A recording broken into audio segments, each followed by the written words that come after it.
और रात्रि भोजन भी अभक्ष्य की श्रेणी में आता है। और देखते हैं कि और लाठी संहिता में ही आगे बताया गया कि जो व्यक्ति रात्रि भोजन का त्याग नहीं करता उसको पहली प्रतिमा भी नहीं होती। अब इसके बारे में थोड़ा देखते हैं कि 11 प्रतिमाओं का वर्णन आया गया, 11 प्रतिमाओं के नाम जो 5वें गुण स्थानवर्ती को होते हैं। अब लोगों को तो कुछ ना कुछ बहाना बनाने का कारण चाहिए। 11 प्रतिमाओं में रात्रि भोजन त्याग है 5वें नंबर की प्रतिमा। 11 प्रतिमाएं हैं और 5वें नंबर की प्रतिमा है रात्रि भोजन त्याग। तो बहाना क्या कि इससे पहले तो हम रात्रि का भोजन का सेवन कर सकते हैं। पंचम गुण स्थानवर्ती भी बाद में जाके रात्रि भोजन का त्याग करता है।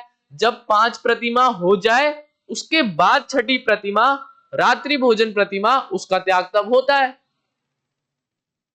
परंतु वहां 11 प्रतिमाएं हैं, वह विवेक पूर्वक सर्वथा त्याग के लिए है, वह निर्णय वाला त्याग है। इससे पहले भी सभी जीव का, सम्यक दर्शन के पात्र जीव का, चौथे गुण स्थानवर्ती का, 5वें गुण स्थानवर्ती का अन्याय अनिति अभक्ष रूप रात्रि भोजन का त्याग होता ही होता है।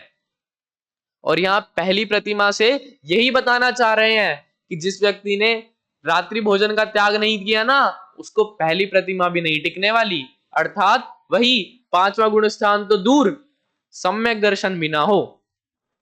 और तो और इसके थोड़े लॉजिकल फायदे देखते हैं। देखिए, एक दिन कितने घंटे का? 24 घंटे का, जिसमें मोटा मोटा अगर हम डिवाइड करें तो 12 घंटे का दिन, 12 घंटे की रात। हम यदि एक छोटा सा नियम ले कि मैं रात्रि में भोजन नहीं करूंगा, तो मैंने 12 घंटे तो भोजन किया, दिन का भोजन, और 12 घंटे का मैंने नियम ले लिया, यानी एक दिन में आधा दिन मेरा पूरा नियम का गया।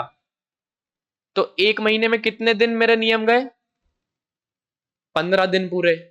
यानी एक महीने में मैंने 15 दिन का उपवास कर लिया।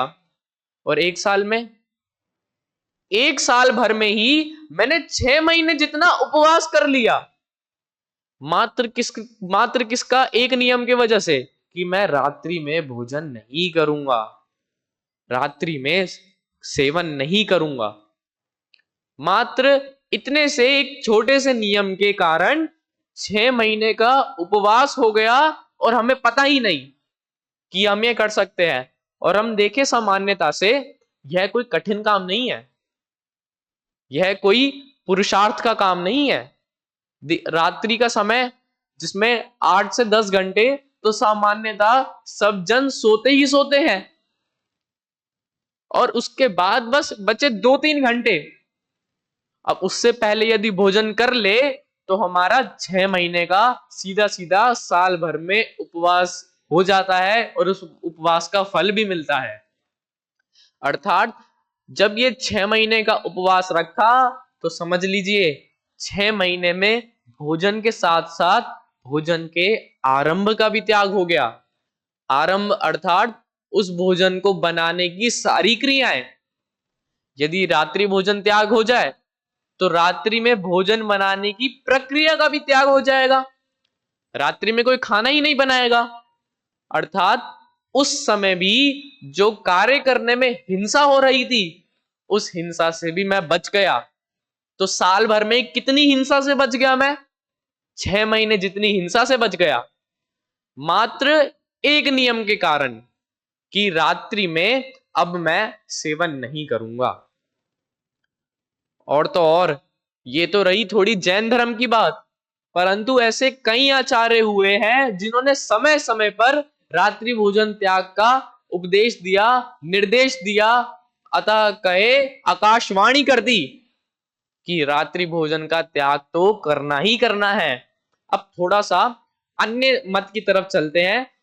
वहां पर भी माना जाता है कि रात्रि का समय राक्षसों का समय होता है। जो देवगण होते हैं वे तो दिन के समय में ही अपनी क्रियाएं खत्म कर देते हैं। रात्रि का समय जो प्रारंभ होता है वह राक्षसों का समय है। उस समय राक्षस, उनके धर्म के अनुसार, उनके मत के अनुसार राक्षस उस समय बाहर निकलते हैं अपने भोजन की खोज करने, किसी की हिंसा करने। आपने कहानियां सुनी भी होगी, तो रात में ही भूत पिशाच राक्षस किसी पे चिपटते हैं, दिन में नहीं। क्यों? क्योंकि उनके अनुसार रात्रि का समय राक्षसों का समय है। तो यदि आप रात्रि में भोजन कर रहे हैं तो आप में और राक्षसों में कोई फर्क नहीं रहा। और हम तो उत्तम कुल में जन्मे उत्तम पुरुष है, तो हम राक्षस की जाति में क्यों आए? राक्षस की जाति वाला क्यों कहा है दूसरों से? और तो और उन्हीं ग्रंथों में रात्रि को रात्रि को राक्षसी की उपमा दी और कहा कि जिन गुणों की महान प्राप्ति, महान गुणों की प्राप्ति होती है मात्र रात्रि भोजन का त्याग करने से। और जैन धर्म में भी ऐसा ही कहा गया कि यदि आप रात्रि भोजन का त्याग करते हो तो पर भव में, अगले भव में इतने गुण प्रकट होंगे कि मात्र केवल ज्ञानी ही जान पाए। अमित गति आचार्य ने लिखा, अमित गति श्रावक आचार्य में, उसका 5वां अधिकार 67 नंबर का श्लोक, जिसमें वो साफ साफ लिखते हैं कि मात्र रात्रि भोजन के त्याग से इतने गुण, इतने महान गुण प्रकट होंगे कि मात्र केवल ज्ञानी ही जान पाए। अतः सामान्य जनता ने गिना ही नहीं पाए, हम सोच भी ना पाए, इतने गुण प्रकट होंगे। अतः और जो भ्रांतियां हमारी चल पड़ती है, क्या भ्रांति? कि ठीक है भाई साहब, आपने इतना कहा रात्रि में भोजन नहीं करना है, तो एक काम करते हैं, रात्रि में सिर्फ पानी पी लेंगे, दूध चाय ले लेंगे। हमारी थोड़ी बीमारी चल रही है तो दवाई ले लेंगे, दवाई का सेवन कर लेंगे। थोड़ा सा और अंदर चले तो मात्र फल खा लेंगे, फल में अनाज नहीं होता। थोड़ा सा और अंदर, घर के अंदर चले, अपने ही घर में झांके तो ड्राई फ्रूट्स ले लेंगे। ड्राई फ्रूट्स तो छोटी सी चीज है, उसमें कहां पाप लगेगा। ऐसे कर कर हम ना जाने कितने बहाने बनाकर कहीं ना कहीं यह छूट चाहते हैं कि मैं रात्रि भोजन में कुछ ना कुछ सेवन कर लूं। परंतु पुरुषार्थ सिद्धि उपाय, उसकी जो टीका पंडित टोडरमल जी द्वारा लिखी गई, उसमें 134 नंबर के श्लोक की टीका में वे लिखते हैं। टीका का अर्थ मैं बिल्कुल उनके ग्रंथ से ही पढ़ना चाहूंगा। जो जीवों पर दया युक्त चित्त वाला होता हुआ रात्रि में अन्न, पान, लड्डू, पेड़ा आदि खाद्य खाद्य रेवड़ी आदि चाटने वाला पदार्थ, पहला कह दिया खाद्य पदार्थ, फिर रेवड़ी जैसा चाटने वाला पदार्थ, और तो और दूध, पानी आदि पीने वाले खाद्य पदार्थ, चाटने वाले पदार्थ, और अब आ गए पीने वाले पदार्थ। अभी यहां पर टोडरमल जी चुप नहीं हुए और आगे लिखते हैं, सौंफ, इलायची आदि और पदार्थों को नहीं खाता वह रात्रि भोजन त्याग नामक प्रतिमा का धारी है। सूक्ष्म सूक्ष्म चीज गई, पहले अन्न गिनाया, फिर उसके बाद चाटने वाली जो खीर आदि पदार्थ है वो गिनाए, उसके बाद दूध बोल दिया। अब और सूक्ष्म में जाए तो कह दिया सौंफ और इलायची, यह इसका सेवन भी करना रात्रि भोजन लेने में आता है, और इन सब का त्याग रात्रि भोजन त्याग है, और वही प्रतिमा का धारी हो सकता है। यानी मात्र रात्रि भोजन त्याग स्थूल रूप से नहीं करना, अपितु वस्तु की गहराई में जाकर, उसके वर्णन की गहराई में जाकर कि सौंफ आदि पदार्थ, पीने वाला पदार्थ, इसका भी त्याग करना है, तब जाके रात्रि भोजन का त्याग होगा। और अब एक अन्य मत में एक ग्रंथ लिखा गया है मार्कंडेय पुराण, उसमें उनके देवताओं का वर्णन है। उनके अनुसार मार्कंडे एक देवता हुए हैं और उनका चरित्र चित्रण किया गया है, तो उनके अनुसार वही नाम पड़ा मार्कंडेय पुराण। उसमें एक बहुत गहरी बात लिखी गई, सूर्य के अस्त हो जाने पर, सूर्य के अस्त हो जाने पर यानी एक तरह से रात्रि हो जाने पर, पानी रुधिर पीने के समान है। रुधिर अर्थात खून, पानी पीना खून पीने के समान, और अन्न खाना मांस खाने के समान है। भाई साहब, हम तो आजीवन मद्य मांस मधु के त्यागी है। हमने तो आज तक कभी मांस का सेवन नहीं किया। मांस, उसको देख के ही घिन आती है। कभी विकल्पों में भी नहीं सोचा मांस का सेवन करने का। बचपन से जैनी है, मांस का त्याग तो सर्वथा है। परंतु यहां कह दिया कि सूर्य अस्त के बाद पानी पीना खून पीने के समान है और अन्न का सेवन करना मांस खाने के समान है। यानी अभी तक यदि मांस त्याग का नियम है तो उसमें रात्रि भोजन का त्याग होना अनिवार्य है। रात्रि भोजन में मांस खाने का दोष लगता है, परंतु हमें अन्य ग्रंथों की बात मत बताओ, हमें तो अपनी बात बताओ, हमें तो लॉजिक से समझाओ क्यों। तो देखते हैं। अब देखिए, आचार्य ने जगह जगह पर कहा है कि रात्रि भोजन का त्याग करो, परंतु सामने वाला नहीं सुन रहा। कल का विषय, लातों के भूत बातों से नहीं मानते, परंतु आचार्य का काम तो, आचार्य के राग में तो बस इतना ही है कि उपदेश दे सके। अब वो तो डांट फटकार के समझाएंगे नहीं, थोड़ी कभी कदाचित अधिक राग का उदय हो तो थोड़ी क्लिष्ट भाषा में कह देंगे, परंतु सामने वाला फिर भी ना माने, फिर भी रात्रि में भोजन करे। तो ऐसा कार्य मोह, राग, द्वेष की उत्पत्ति के बिना संभव नहीं है। सामने वाले के हृदय में कितना मोह, कितना राग उस खाने के प्रति, कितना द्वेष आचार्य की बात के प्रति, साक्षात सर्वज्ञ की वाणी जिनवाणी के प्रति होगा, तब जाके उसने कथन के बाद भी, श्रवण के बाद भी रात्रि में भोजन सेवन किया। और इतना राग द्वेष अगर है तो मोह भी निश्चित ही होगा, क्योंकि यदि सम्यक दृष्टि होता तो अन्याय अनित्य भक्ष्य का तो त्यागी होता, और पुरुषार्थ सिद्धि उपाय में ही कहा मोह राग द्वेष की उत्पत्ति होना ही हिंसा है। किसकी हिंसा? पर की हिंसा नहीं, अपनी हिंसा। अरे पर को छोड़ो, अपने आप को तो जीव मानना चाहिए, अपने आप को तो जीव मानो, उसकी तो हिंसा कर रहे हो ना, मोह राग द्वेष की उत्पत्ति करके। तो इसलिए यदि कोई रात्रि में भोजन कर रहा है तो वह तीव्र मोह, तीव्र राग, तीव्र द्वेष के उदय से कर रहा है। वह व्यक्ति तीव्र मोही, तीव्र रागी, तीव्र द्वेषी है। तब जाके रात्रि में भोजन, तब जाके रात्रि में उसने भोजन का सेवन किया है। ये तो हुई भाव हिंसा। परंतु यहां पर द्रव्य हिंसा भी है। हमने लाइट जलाई, अब तो सर्दियों का मौसम और आ गया, तो छोटे छोटे कीड़े ना जाने कितने, जिनको गिन ना पाए, ऐसे उन लाइट में जाकर चिपक कर मरते हैं। कितने ही कीड़े गिरकर हमारे भोजन में आते होंगे, कितने ही प्रमाद के वश, अनदेखे होने के वजह से हम उनका सेवन भी करते होंगे। छोटे से ही तो कीड़े हैं, कहां दिख रहा है।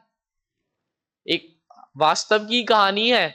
रात्रि में शादी थी, रात्रि में शादी, सबके लिए बढ़िया खाने बने। वहां पर दो जैनी, दो वास्तविक जैनी थे तो सभी, पर दो वास्तविक जैनी जिनका रात्रि भोजन का त्याग था। अब वो लोग वहां पर कुछ भोजन नहीं कर रहे, वो लोग खाना नहीं खा रहे, और बाकी जितने भी लोग रिश्तेदार आपस में, दोस्त मित्रगण सब उनका मजाक उड़ा रहे कि शादी में आए हो फिर भी खाना नहीं खा रहे, हमारे साथ मस्ती नहीं कर रहे, मजाक नहीं कर रहे, हमारे साथ जुड़ नहीं रहे। थोड़ा सा खा लो, क्या फर्क पड़ रहा है? एक दिन का अगर अतिचार कर लोगे तो क्या ही हो जाएगा, एक दिन तो सेवन कर लो। परंतु वे दो व्यक्ति, वे तो साक्षात कट्टर जैनी, जो वास्तविक जैनी का धर्म है उसको निभाने वाले, उन्होंने रात्रि में भोजन का साफ मना कर दिया, उन्होंने रात्रि में सेवन नहीं किया। और तभी जो खाना जिस समय बन रहा था उस समय दीवार पे लगी हुई छिपकली उसमें कढ़ाई में गिर गई। अब बनाने वाले का ध्यान नहीं उस समय, और उन्होंने तो बना दी, खाना बना दिया। अब खाना बनने के बाद कहां छिपकली दिख रही है किसी को खाने में? उसके बाद वह छिपकली का जितना भी रुधिर, जितना खून, उसके अंदर जितना भी गंदा पदार्थ था वो सब उस खाने में मिल गया, उसका साक्षात मांस मिल गया। परंतु जब वो खाना बनकर तैयार हुआ तब दिखा नहीं।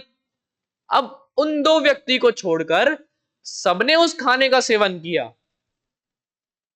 अब थोड़ी देर बाद, अब इतना, छिपकली को तो सबसे निंदनीय जीव माना जाता है, और जब उसका सेवन किया तब बाद में जो साइड इफेक्ट्स हुए, किसी के पेट में दर्द, किसी की तबीयत खराब, किसी की मरने जितनी हालत, और वे दोनों व्यक्ति बिल्कुल सही हट्टे कट्टे खड़े हैं और उन बाकियों की मदद कर रहे हैं। अब यदि कल्पना करें वो दो व्यक्ति भी जैनी ना होते और वैसे ही उनका सेवन कर रहे होते तो उन लोगों की मदद कौन करता? ना जाने कितने लोगों को अपने प्राण गंवाने पड़ते मात्र रात्रि भोजन के कारण। ऐसे ही ना जाने कितने सूक्ष्म जीवों की, कितने छोटे छोटे जीवों की हिंसा हो रही है, हमें पता ही नहीं चल रहा। जब हम रात्रि में घमंड भी करते हैं ना, तो ना जाने कितने छोटे जीव तो पैरों के नीचे आ जाते हैं जो दिखते भी नहीं है, मात्र हमारे प्रमाद के कारण, मात्र हमारे अविवेक के कारण। यदि उस समय थोड़ा सा प्रमाद रहित होकर चलूं मैं तो उन जीवों की रक्षा कर सकता हूं। और जो खाने बनाने में जितनी भी प्रक्रिया होती है, अब ऐसा तो है नहीं कि एक ही जगह खड़ा खड़ा खाना बनाना है, कभी वो सामान लाना, कभी ये सामान लाना, कभी इसको परोसना, कभी उसको परोसना, गमनागमन क्रिया, बर्तन उठा के रखना, बार बार सब्जी इधर उधर ले जाना, परोसना, इत्यादि गमनागमन क्रियाएं ना जाने कितनी होती है। और अगर बड़ा परिवार हो और सब अलग अलग समय पे खाना खा रहे हो, कोई 7 बजे, कोई 8 बजे, कोई 9 बजे, कोई 10 बजे, तो क्रिया कितनी हो गई, बार बार वही क्रिया करनी पड़ रही है। इसी कारण से यहां द्रव्य हिंसा भी है। भाव हिंसा क्यों है? क्योंकि मोह राग द्वेष की उत्पत्ति हुए बिना ये निंदनीय कार्य, ये पाप क्रिया कोई नहीं कर सकता। और दूसरा, साक्षात द्रव्य त्रस्त जीवों की हिंसा हो रही है, इसलिए द्रव्य हिंसा भी है। अथवा साक्षात मांस भक्षण है, रात्रि में भोजन करना मांस भक्षण ही है। और तो और भी बातें कही गई। पद्म पुराण में भी इसी बात को कहा गया कि जो मद्य का सेवन करते हैं वह मांस भक्षण तो होता ही है, परंतु जो रात्रि के समय भोजन करते हैं, जो कंद का भक्षण करते हैं, जो आलू प्याज आदि कंदमूल पदार्थ है, रात्रि का भोजन है, जो मद्य का सेवन है, इन सबको एक जगह रखकर कहा जो व्यक्ति इन सब चीजों को करता है उसको जाप करना, तप करना, एकादशी का व्रत करना, जागरण करके साक्षात भगवान को बुला लेना, और पुष्कर में जाके स्नान करना, और चंद्रयान व्रत करना, वे सब भी उसके पाप को धो नहीं सकते। कहां आया? पद्म पुराण में दोबारा से, कि जो व्यक्ति मद्य का सेवन करता है, जो व्यक्ति रात्रि में भोजन करता है, और जो व्यक्ति कंद आदि पदार्थों का भक्षण करता है, वो यदि रात्रि में और इनका सेवन करे और दिन में जाकर जाप कर ले तप कर ले, एकादशी का व्रत कर ले, जागरण ऐसा करे कि साक्षात देवों को नीचे आना पड़े, और पुष्कर या कहे गंगा में जाके स्नान भी कर ले, चंद्रयान व्रत अर्थात एक 14 को व्रत कर ले अष्टमी 14 में, तो भी उसके पापों को कोई नहीं मिटा सकता, तो भी उस जीव को उन पापों का बहुत उदय आएगा और उसको उन पापों को भोगना ही भोगना पड़ेगा। और यदि जिनागम में कहीं लिखा है तीव्र पाप, बहु पाप, तो समझ लेना सीधा नरक निगोद की ही टिकट है, छोटी मोटी गतियां नहीं, सीधा नरक और निगोद भेजने वाली है ये क्रियाएं। साथ साथ इसमें और विशेष भी यह ध्यान रखना योग्य है कि रात्रि भोजन त्याग वह सूर्य अस्त का समय देखना है, उस समय कि सूर्य अस्त का क्या समय है, और अगले दिन भी सूर्य उदय होने के बाद ही अपना भोजन ले, अपना पेय पदार्थ ले। और तो और अन्य मतों में भी और बातें कही गई है, ना जाने कितने ही रेफरेंस, कितने ही उद्धरण मेरे सामने अभी है, परंतु समय का अभाव पूर्वक कुछ ही को हम ले पा रहे हैं। और देखते हैं कि स्कंद पुराण, स्कंद पुराण भी अन्य मतियों का ही ग्रंथ है, हिंदुओं में यह ग्रंथ माना जाता है कि इसमें भी रात्रि भोजन के संबंध में कुछ बात आई। क्या कि जो व्यक्ति रात्रि में भोजन करता है, जो व्यक्ति रात्रि में भोजन करता है उसको कभी धर्म नहीं है, और जो व्यक्ति सूर्य अस्त से पहले भोजन कर लेता है, कब करना है? सूर्य अस्त से पहले, तो वह व्यक्ति घर में बैठा हुआ ही सभी तीर्थों जितना पुण्य बांध लेता है। यहीं बैठे हमने आज रात्रि में भोजन नहीं किया तो हमने शिखर जी की वंदना कर ली, हमने गिरनार की वंदना कर ली, हमने पावापुरी की वंदना कर ली, हमने कैलाश पर्वत की वंदना कर ली। इतना पुण्य वह मात्र दिन में सेवन करके रात्रि भोजन का त्याग करके बांध लेता है। छोटा मोटा पुण्य तो दूर ही रहे, मात्र एक छोटा सा त्याग, रात्रि भोजन नहीं करना। अब ये तो आगम प्रमाण बहुत बातें हो गई, परंतु आजकल जो जनरेशन है उन्हें चाहिए लॉजिकल प्रूफ वाली बातें कि धर्म तो पुराना हो गया है, हमें तो आज की बात बताओ। तो मेरे सामने विकिपीडिया का एक सर्वे है, उसको ही पढ़ता हूं। Eating late at night have many negative side effects. यदि हम रात्रि में भोजन कर रहे हैं तो उसके बहुत ही दुष्प्रभाव है, बहुत ही ऐसे नेगेटिव साइड इफेक्ट्स हैं, जिसमें पहला वे गिना रहे हैं वेट गेन, जो आजकल बहुत कॉमन प्रॉब्लम है, ओवरवेट होना। छोटे छोटे बच्चों का, बड़े बड़े लोगों का बहुत ज्यादा फूलता हुआ वेट होना, और वे बस जिम जाकर रोज सुबह वर्कआउट कर कर इसलिए परेशान हो रहे हैं कि वेट लूज नहीं हो रहा, इस वेट को कैसे कम करूं। तो ये साइंटिफिकली प्रूव्ड है कि यदि कोई रात्रि में भोजन करता है तो उसको वेट गेन होता है, अथवा रात्रि में भोजन का त्याग करना चाहिए। और दूसरा बताया स्लीप डिसरप्शन, अर्थात नींद खराब होना। यदि ऐसा साइंटिस्ट ही मानते हैं कि जब हमारा सोने का समय हो उससे लगभग 3 घंटे पहले, 4 घंटे पहले ही भोजन कर लेना चाहिए। यदि हम भोजन कर कर तुरंत सोते हैं तो हमारी बॉडी के सारे ऑर्गन्स उस खाने को डाइजेस्ट करने में लग जाते हैं, और जो एनर्जी मुझे अपने शरीर को हील करने में चाहिए थी, क्योंकि रात्रि का समय, सोने का समय हमारी बॉडी खुद को हील करती है, अंदरूनी घाव, बाहरी घाव, उन सबको ठीक करती है।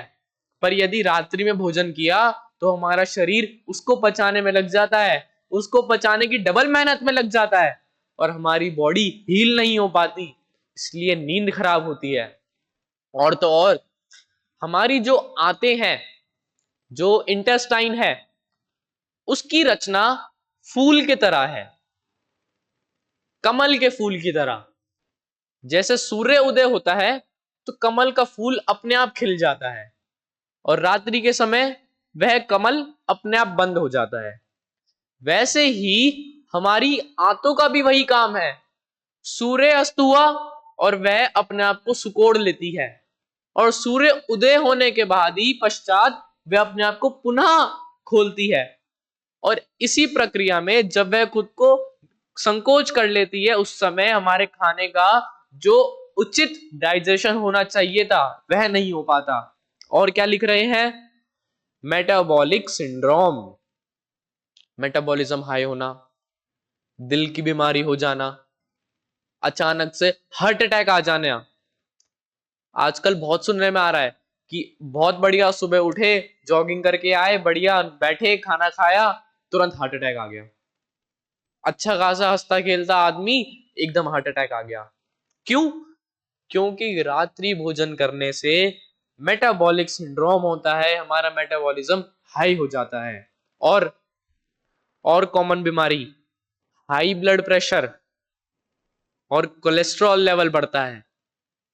हमारे शरीर का जो शुगर लेवल है, जो ब्लड शुगर है, वो हाई हो जाता है।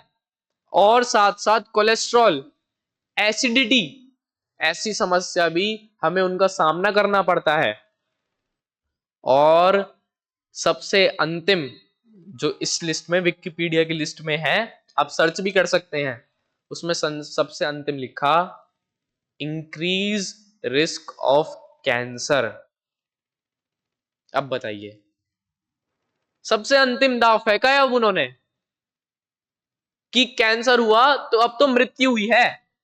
तो रात्रि भोजन करने में हमारी शरीर में कैंसर होने का रिस्क बढ़ता है। कितनी बड़ी बीमारी है, इलाज हो पाना कितना मुश्किल काम है। देखिए, अब दोबारा से अपने ही विषय पर आते हैं। इतनी समस्या होने के बाद भी, इतनी प्रॉब्लम्स का मुझे पता चल गया, इसके बाद भी मैं रात्रि भोजन का सेवन कर रहा हूं, तो बताइए, मुझसे तीव्र मोही, मुझसे तीव्र रागी, मुझसे तीव्र द्वेषी कौन हुआ? हमारा मूल उद्देश्य तो अपने जिनागम की बात पर आना है। हमने साइंटिस्ट की बात सुन ली, हमने अन्य मतों की बात सुन ली। अब इन सब के हानि सुनने के बाद भी, अपने जैन धर्म में बताई हुई हानि सुनने के बाद भी, अब यदि मैं रात्रि भोजन का सेवन कर रहा हूं, तो मुझसे बड़ा अज्ञानी कौन हुआ? मुझसे बड़ा मिथ्या दृष्टि कौन हुआ? मुझसे बड़ा रागी कौन हुआ? मुझसे बड़ा द्वेषी कौन हुआ? साक्षात आत्महिंसा कर रहे हैं, अपनी आत्मा का अपने ही हाथों से गला घोट रहे हैं। और यदि अपनी आत्मा की कदर नहीं की, यदि खुद की कदर नहीं की, तो बस अब तो भगवान ही बचाए निगोद जाने से। और भगवान तो बचाते ही नहीं, यानी कोई नहीं बचा पाएगा। अब यदि आत्मा का घात किया तो सीधा ये मनुष्य पर्याय मिलना अब पता नहीं कब मिले, कितना कठिन है, कितना दुर्लभ है। और तो और अगर जानवरों की बात करें ना, तो कबूतर, पक्षी, आधे से ज्यादा जानवर तो ऐसे हैं जो रात्रि में खाते ही नहीं है, जो सूर्यास्त के बाद खाना ही बंद कर देते हैं। आप करना ट्राई, छत पर सूर्यास्त के बाद कबूतरों का अनाज, गेहूं डालकर देखना, बाजरा डालकर देखना, अगले दिन आप सूर्य उदय से पहले आकर फिर देखना उसको, जैसा आपने रखा था वैसा ही होगा, एक दाना कम नहीं होगा। क्यों? क्योंकि वे भी रात्रि में भक्षण नहीं करते। जानवरों को भी इतना विवेक है कि वे रात्रि में भोजन करना उचित नहीं है। और हम तो बहुत ज्यादा ज्ञानी, बहुत ज्यादा पढ़े लिखे मनुष्य हैं। तो बताइए, 6 महीने का उपवास हम कर रहे हैं या 6 महीने का उपवास वे पक्षी कर रहे हैं, कबूतर कर रहे हैं? अतः हमारे जिनागम में ये रात्रि भोजन त्याग, पानी छानकर पीना और रोज जिन मंदिर जाना, ये 3 साधारण से नियम बाल बोध में पढ़ाया जाता है। यह पाठ छोटे बच्चों को कि जैनी के 3 लक्षण क्या, रोज मंदिर जाना, पानी छान कर पीना और रात्रि भोजन त्याग करना। उस बात को हम गंभीरता से समझे। रात्रि भोजन का सेवन करने में कितने नुकसान है, हर जगह सर्वत्र नुकसान ही है, कोई फायदा नहीं है।